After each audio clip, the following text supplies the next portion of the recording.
Come on, NaLyssa. Fever fans were just minding their business, watching another WNBA game, and you had to send out the post that you did. NaLyssa Smith, of course, much maligned player on the Indiana Fever, often deserved, mostly deserved. A tumultuous season for her. Of course, there was the thing with Dejanay Carrington, her girlfriend, being on the opposing team in the playoffs, and some of their back and forths online. And Carrington had said, they got to give her the ball more, and Smith sort of remarked that she got it, for a little bit and then didn't. It was fun while it was lasted, or something like that. It seemed like Smith was disciplined behind the scenes at various points in the season, and the Fever just didn't come out and say anything. And I was just frustrated with her play very often. And I think some of the stuff that you see away from the court is related to some of the stuff you see on the court. Because Smith, at times I questioned her effort, and at times oftentimes I questioned her decision-making.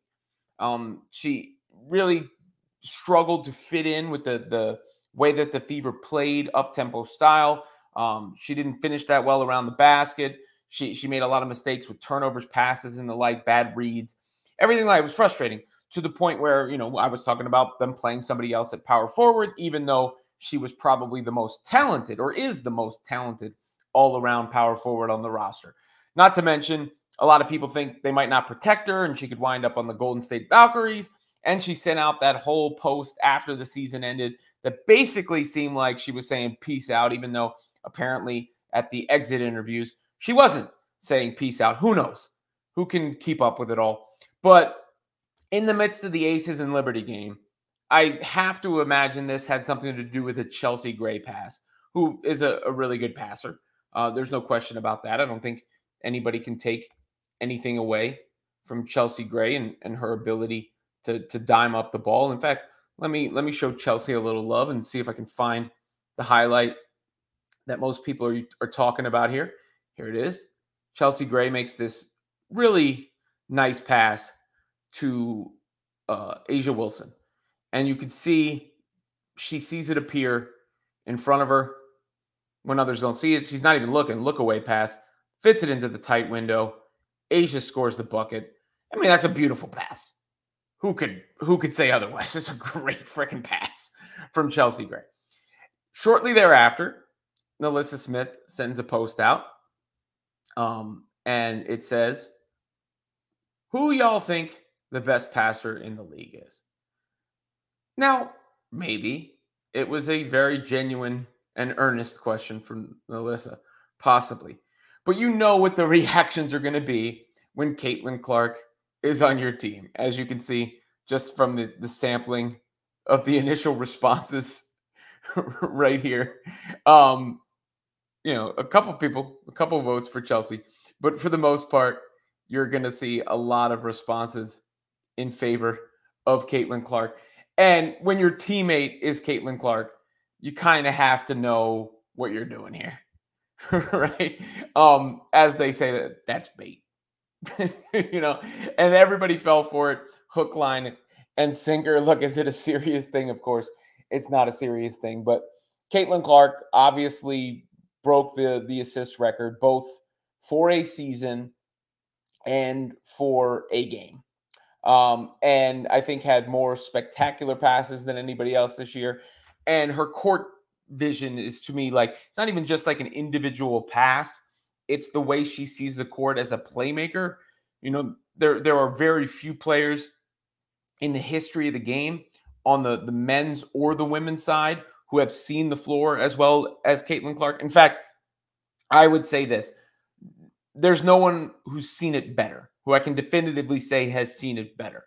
There's the likes of LeBron James, Magic Johnson, Steve Nash, Jason Kidd, great passers who have great floor vision. She's up there with them.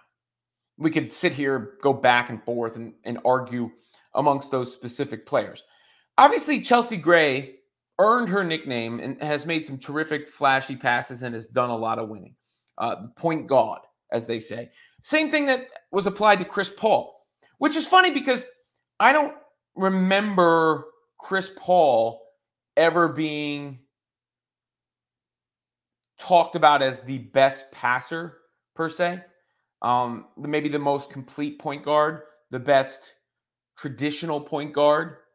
Those sort of labels would go on Chris Paul, and that's why he got the title point guard, but not because of like the particular flashy passes he made or his overall court vision per se. It was the way he commanded the position, and the way he orchestrated the team. And you have to give Chelsea Gray credit for that, what she's done in her career. And I think she's responded nicely after struggling. She struggled really badly when she came back from the injury. And it really stood out on the Olympic team, obviously, because Caitlin didn't make the Olympic team. But I don't want to take anything away from Chelsea Gray, who's had a great career.